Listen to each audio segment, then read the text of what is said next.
wa mo tún kí yín bákan náà lónìí. Àkó akitiyan yóò kúkú dáa fún gbogbo wa. Àkòrí ọ̀rọ̀ wa tòní rèé: bàbá ń jọlá bàbá ẹni lájẹjù èmi ní fi í ṣe ni.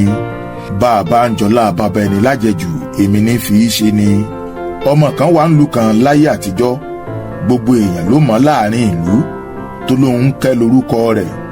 Wọn ò lè má mọ ọmọ yìí. Ìdí ni pé bàbá rẹ̀ jẹ́ ọ̀kan pàtàkì láàrin àwọn àgbà ìlú. Ọba wa yàn gẹ́gẹ́ bí agbẹnusọ.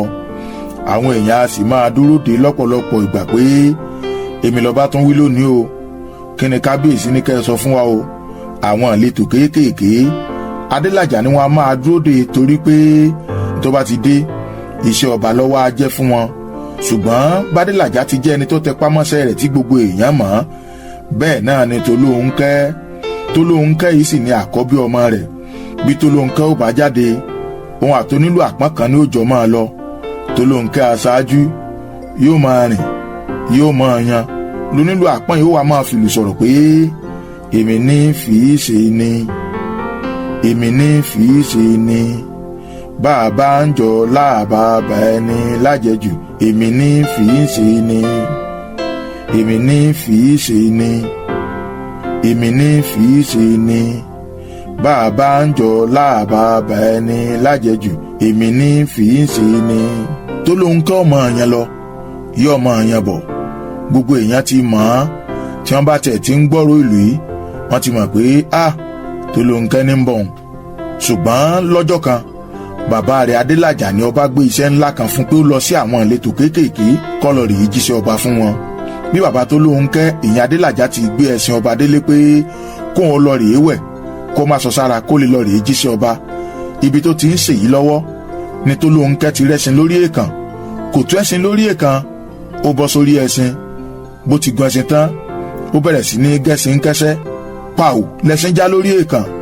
Ló bá bẹ̀rẹ̀ sí ní sálọ gìjà gìjà gìjà gìjà gìjà.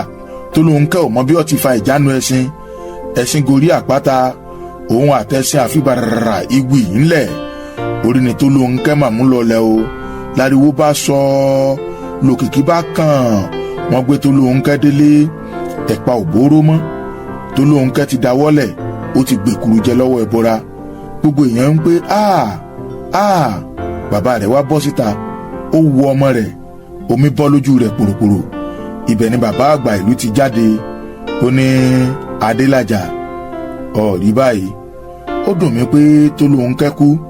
Ìbámọ bí tí í ṣe ni ohun tó nílùú rẹ̀ máa ń fìlù sọ pé kò sí bí tí í ṣe ni. Bàbá ń jọlá bàbá ẹni lájẹjù. Ó dùn mí pé Tolóhunkẹ́ ò mọ̀ pé n ti fi í ṣe ni rèé. Ẹ̀yin ará wa tẹ́ ń fọkàn bá mi bọ̀. Ẹ̀yin ìkànlú, ṣé báwọn ọmọ yín, àwọn ọkọ yín, aya yín, àbúrò yín ti ń jayé àjẹjù yìí, ṣé kò sì ní lẹ́yìn ṣá? Ẹ ò ṣe pé wọ́n kẹ́ ẹ bá wọn sọ̀rọ̀ lọ́nà tí wọ́n ó gbàgbọ́. Torí tí wọ́n bá ń jọlá bàbá wọn lájẹjù, nǹkan tí fi í ṣe ní ń bẹ o. Elédùmarè ò ní jẹ́ tí wọ́n ó dàbí ti Tolóhunkẹ́. Ṣùgbọ́n káwọn náà ó ṣọ́ra kí wọ́n máa rántí pé ohun tí fi í ṣe ní ń bẹ. Bọ́ ọ bá wá kí wọ́n lọ tí wọ́n ní òní mínì, òun ló mọ wọn yìí dánìkan mọ o. Máa rántí ọ̀rọ̀ bàbá àgbà ìlú tó wí pé bàbá ń jọlá bàbá ẹni lájẹjù, ó ní n tí fi í ṣe ni. Bàbá ń jọlá bàbá ẹni lájẹjù, ó ní n tí fi í ṣe ni. Tiwa ò ní bàjẹ́ o. Àmín àṣẹ Èdùmàrè. Ó wù wá kẹ́ ẹ jẹ́ ìrànlọ́wọ́ fún wa nípa títẹ̀lé wa lórí àwọn ìkànnì ayélujára ti Kàkàkí Ọ̀rọ̀. Ẹ bá wa ṣe àpínká fọ́nrán yìí. Ẹ fi èrò ọkàn yín ṣọwọ́ sí wa, kẹ́ ẹ sì nífẹ̀ẹ́ rẹ̀ pẹ̀lú. Òye wa ò ní pín o. Gbénga Ọlásẹ̀yìndé lorúkọ mi, ọmọ bàbá onípẹ́pẹ́yẹ. Kàkàkí Ọ̀rọ̀.